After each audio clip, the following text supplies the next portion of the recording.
A paz do Senhor Jesus. Este é o segundo dia da nossa leitura Guia Básico de Oração. Como orar com eficácia no seu dia a dia. Um livro do pastor Estevam Ângelo de Souza. Aprendendo a orar com Jesus. De uma feita estava Jesus orando em certo lugar. Quando terminou, um dos seus discípulos lhe pediu: Senhor, ensina-nos a orar, como também João ensinou aos seus discípulos. Então ele os ensinou. Lucas capítulo 11, versículo 1 e o 2. Certamente os discípulos, ao pedirem que o Mestre os ensinasse a orar, estavam sendo inspirados pelo exemplo do Senhor Jesus, a quem por muitas vezes viam prostrado em oração ao Pai. De fato, não poderia haver exemplo mais inspirador que o do Senhor Jesus. Os discípulos podiam sentir a diferença existente entre eles e o Mestre na maneira de orar. Talvez em poucos minutos diziam tudo o que sabiam em matéria de oração. Não sabiam orar, eram semelhantes a muitos cristãos na atualidade. Não gostam de orar, não sabem orar. O tempo que gastam na oração e a maneira como oram revelam que precisam aprender a orar e também que devem orar para aprenderem a orar. Quando todos admitirem que não sabem orar e que precisam orar e orar muito, certamente seguirão o exemplo dos discípulos e pedirão: Senhor, ensina-nos a orar. E Jesus os ensinou a orar. Ele orava porque reconhecia profunda e perfeitamente a importância da oração. E com certeza, os discípulos, ao verem tal exemplo, sentiram também esta necessidade. O texto em destaque contém a oração que Jesus ensinou aos discípulos, mais do que uma mera oração. A oração, universalmente denominada de O Pai Nosso, constitui a epítome da doutrina cristã, pois revela as coisas que devemos reconhecer em relação ao Deus a quem oramos. No decorrer deste trabalho, apresentaremos dezenas de reflexões com variados temas, expondo numerosas coisas que devemos ter em vista quando nos dirigimos a Deus em oração. Insistiremos em ensinar a forma, os elementos e a natureza da oração eficaz. Orar, quase todos oram, mesmo sem saber orar, ou apenas orando inutilmente. Basta uma simples observação em reuniões ou cultos de oração para percebermos que não poucos estão muito longe do padrão orientado por Jesus quanto à maneira correta de orar. Os discípulos não queriam pertencer a esta categoria e pediram: Senhor, ensina-nos a orar. Orando para saber orar. E você, porventura sabe orar? Sabe que precisa orar? Sabe que orar é falar com Deus e é o meio mais eficaz para ter uma vida espiritual abundante, próspera e vitoriosa? Se ainda não se sente seguro para poder afirmar que sabe, então siga o exemplo dos discípulos e de coração ore: Senhor, ensina-me a orar. Se você não tem tempo para orar, saiba que o tempo gasto em oração é o mais importante da sua vida. Se você não tem vontade de orar, saiba que está precisando muito orar. A falta de vontade de orar é como fastio. Quando alguém tem fastio e por conseguinte não quer se alimentar, esse é o momento quando mais precisa fazê-lo. E a oração é o único alimento que lhe salvará da inanição espiritual. Se você orar só pelos seus negócios, saiba que precisa orar mais por você do que pelos seus negócios. Estes e o seu trabalho não são a prioridade no conceito divino.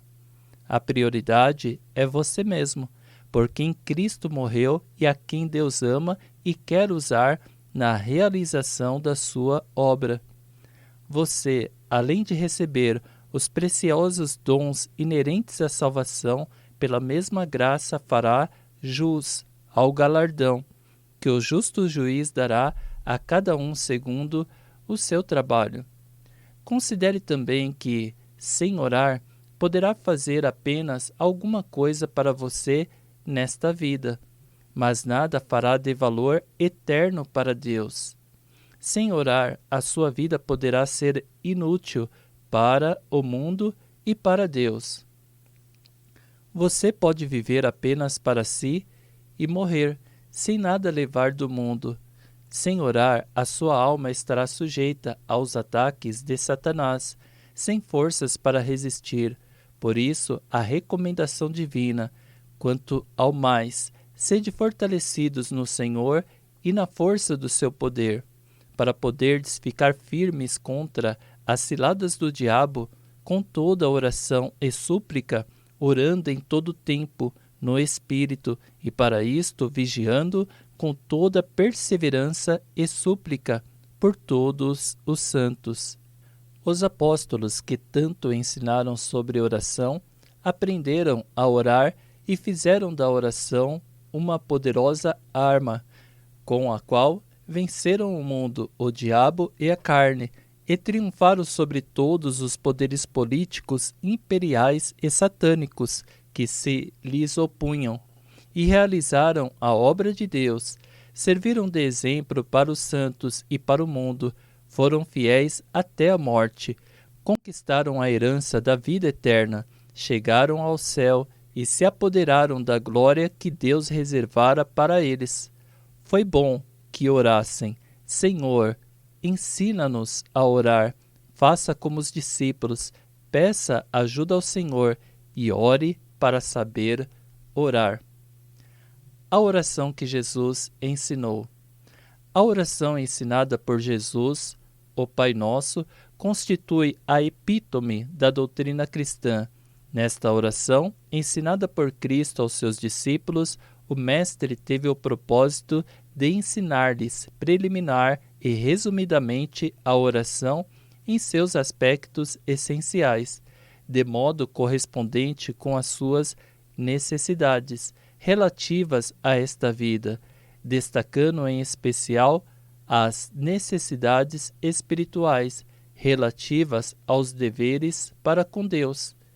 Na oração do Pai Nosso temos os princípios fundamentais da doutrina cristã, revelados em vários detalhes, nos quais também são manifestados os propósitos de Deus, com respeito aos seus filhos aqui na terra.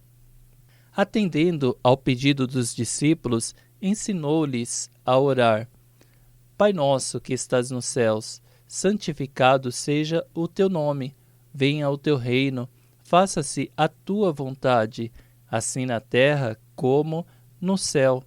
O pão nosso de cada dia dá-nos hoje, e perdoa-nos as nossas dívidas, assim como nós temos perdoado aos nossos devedores, e não nos deixes cair em tentação, mas livra-nos do mal, pois teu é o reino, o poder e a glória para sempre. Amém. Não significa que esta seja a única oração que deva ser feita pelo crente, ou que deva ser decorada e recitada diariamente. Explicando isto, o Senhor Jesus reprova a oração formalista dos escribas e fariseus e a oração supersticiosa dos pagãos. No Pai Nosso, o Mestre amado ensina-nos novo caminho para Deus e estabelece, de maneira mais íntima, os meios de comunicação e comunhão com Deus. Através da confiança de filhos que se dirigem ao Pai Celestial com intimidade e fé por meio da convicção de sua bondade paternal, tal como é revelada nas Sagradas Escrituras. Através da obediência que evidencia o nosso respeito a Deus, o reconhecimento de sua autoridade divina, reconhecendo a Deus como causa da existência e sobrevivência de todas as coisas. Quando oramos o Pai Nosso e nisso nos baseamos, também externamos o nosso propósito de viver para Ele e de tributar-lhe a glória que lhe devemos por tudo o que somos e o que temos neste mundo, e o que esperamos ser na eternidade. Portanto, o Pai Nosso não é simplesmente uma reza, e sim o resumo da doutrina cristã. Enquanto comentarmos esta oração, ensinada pelo Mestre Eterno, exporemos os seus diversos aspectos. O nosso sincero desejo é levar você a uma melhor compreensão dos desígnios de Deus, expressos na doutrina cristã, que são o mais elevado padrão para a vida que agrada a Deus. São os padrões divinos ensinados na sã doutrina, o fator poderoso para o equilíbrio moral e espiritual da humanidade. Não basta orar, temos de orar reconhecendo a Deus como Pai, para obedecer-lhe, para confiar nele como Criador e Senhor de tudo e de todos, para reverenciá-lo como grande e eterno benfeitor, para nos entregarmos aos seus cuidados sem temor. Relação do Pai com seus filhos. Pai nosso que estás nos céus, santificado seja o teu nome. Foi assim que Jesus iniciou a oração denominada o Pai Nosso. Nesta oração, o Senhor ensina importantes lições a respeito do relacionamento de Deus com os homens, especialmente os que creem na sua palavra e a têm como revelação divina. As palavras da oração de Jesus servem também de base para a identificação de nossos direitos como filhos de Deus, da intimidade possível dos filhos para com o Pai e da nossa reverência devida a Deus, o Pai, além de identificar o propósito de Deus na criação e na redenção do homem. Primeiro, o direito de filho de Deus. Pai é a palavra que por si só estabelece relação com filho. É também a palavra frequentemente usada no Novo Testamento para indicar os relacionamentos de Deus com os homens, aos quais deu o direito de filhos mediante Jesus Cristo. Convém notar que no Antigo Testamento raramente se lê a palavra Pai em relação a Deus. Embora os nomes dados pelos judeus referente a Deus revelassem toda a disposição divina para com a criatura humana, o direito de filho de Deus, em seu amplo sentido espiritual, só no Novo Testamento é que foi franqueado a todos os homens, por intermédio de Jesus Cristo, mediante a fé a todos os que aceitam como suficiente Salvador. Criaturas de Deus, todas as pessoas o são, pois todos foram criados por Deus, não para a vida dissoluta, que muitos levam, mas para a identificação com a sua imagem, conforme a sua semelhança. 2. Habilitação ao direito de filho de Deus. O direito de filho de Deus está assegurado aos que recebem a Cristo como Salvador. O apóstolo João escreve: a todos quanto o receberam, deu-lhes o poder de serem feitos filhos de Deus, a saber, aos que creem no seu nome. Ainda que todos os homens sejam filhos de Deus na qualidade de seres criados por Ele, com o dom da razão como seres inteligentes, contudo, o apóstolo João fala aqui de uma filiação espiritual, de um direito especial assegurado àquele, como diz o apóstolo Pedro, foram nascidos de novo para uma viva esperança, mediante a ressurreição de Jesus Cristo dentre os mortos. Estas palavras dos apóstolos João e Pedro interpretam a doutrina do novo nascimento ensinada por Cristo a Nicodemos. Jesus insistiu em ensinar a Nicodemos a suprema importância do novo nascimento. Chegou a enfatizar: se alguém não nascer de novo, não pode ver o reino de Deus. Não é possível transformar uma choupana de madeira comum, de barro e palha, em um grande e suntuoso edifício. É necessário uma mudança radical, a partir dos alicerces. Não é possível também converter uma jangada em um grande navio. Da mesma forma, não seria e não será possível erigir o edifício de uma vida digna de Deus utilizando os alicerces da velha natureza decaída que recebemos de Adão. Jesus falou de novo nascimento, não de reencarnação. Jesus ensinou que é necessário nascer de novo, o que também não significa nascer outra vez da carne, ou retornar ao ventre materno e tornar a nascer. Nascer de novo, no ensino de Jesus, ou nascer da água e do Espírito, significa uma nova vida com base em uma nova natureza, a natureza de Cristo produzida no homem pelo efeito regenerador da Palavra de Deus e do Espírito Santo. Paulo fala da Palavra de Deus como água que lava e opera a santificação, para que a santificasse, tendo-a purificado por meio da lavagem de água pela Palavra. E também fala do lavar regenerador e renovador do Espírito Santo. Mas, segundo sua misericórdia, ele nos salvou, mediante o lavar regenerador e renovador do Espírito Santo. Quando Jesus, em sua oração, referiu-se a Deus como Pai, ensinava também a respeito dos filhos de Deus pela fé em Cristo, novas criaturas para Deus. Mostrava uma nova maneira de viver e agradar a Deus. Ore pensando nisto, ore como verdadeiro filho de Deus e apodere-se das bênçãos do Pai. 3. Convicção e segurança do Filho de Deus. Cremos que a real condição de Filho de Deus torna-se uma experiência que enche o verdadeiro cristão de convicção e segurança. Estas são frutos de uma verdadeira coerência com a Palavra de Deus, que nos motiva em nosso relacionamento com Deus, o Pai. É lamentável que muitos se dizem cristãos não tenham segura convicção dos direitos que são assegurados aos verdadeiros filhos de Deus. Será que nasceram de novo ou não sabem? Nascer de novo não é reencarnar. Jesus disse: o que é nascido da carne é carne. Isto significa que, se 100 vezes nascer da carne, é sempre carne. A mesma carne, que na melhor hipótese será semelhante à do apóstolo Paulo, que disse: porque eu sei que em mim, isto é, na minha carne, não habita bem nenhum.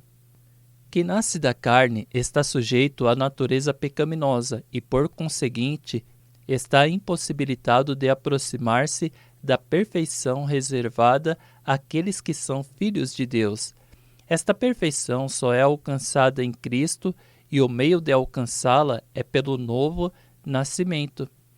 As expressões gerado de novo e poder de serem feitos filhos de Deus revelam o propósito de Deus, do nosso Pai Celestial, de efetuar na natureza humana uma mudança radical, libertando o homem do seu estado decaído, fazendo-o participante da natureza divina, mediante uma completa entrega da vida a Cristo. É exatamente esta identificação com Cristo que resulta na mais perfeita convicção de sermos filhos de Deus.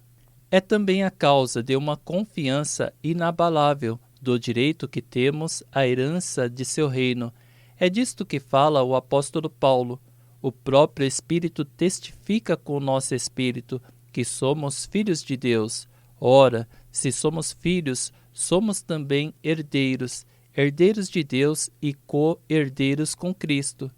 Portanto, a oração do Pai Nosso deve representar para aqueles que proferem estas palavras a convicção de todas estas verdades, acerca de todas estas funções inclusive o direito de filhos de Deus e de sermos participantes da herança dos céus, a morada que Deus tem preparado para os que, pela fé em Cristo e pela obediência à sua palavra, se tornaram novas criaturas e se qualificaram como filhos de Deus.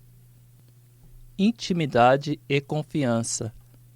Pai Nosso é também uma sentença que inspira confiança e estabelece a perfeita intimidade que deve existir entre o homem e Deus, a semelhança do filho para com seu pai natural. Portanto, Pai Nosso deve ser para nós a expressão da nossa confiança na disposição de Deus para conosco. Devemos ouvi-las como palavras que nos inspiram confiança na bondade eterna de Deus, o Pai. A intimidade produz confiança e completa as relações dos filhos para com o Pai. Deus não é como imaginam os pagãos, um ser temível, inacessível, à maneira dos homens orgulhosos. Na Bíblia, lemos: tendo grande sacerdote sobre a casa de Deus, aproximando-nos com sincero coração, em plena certeza de fé.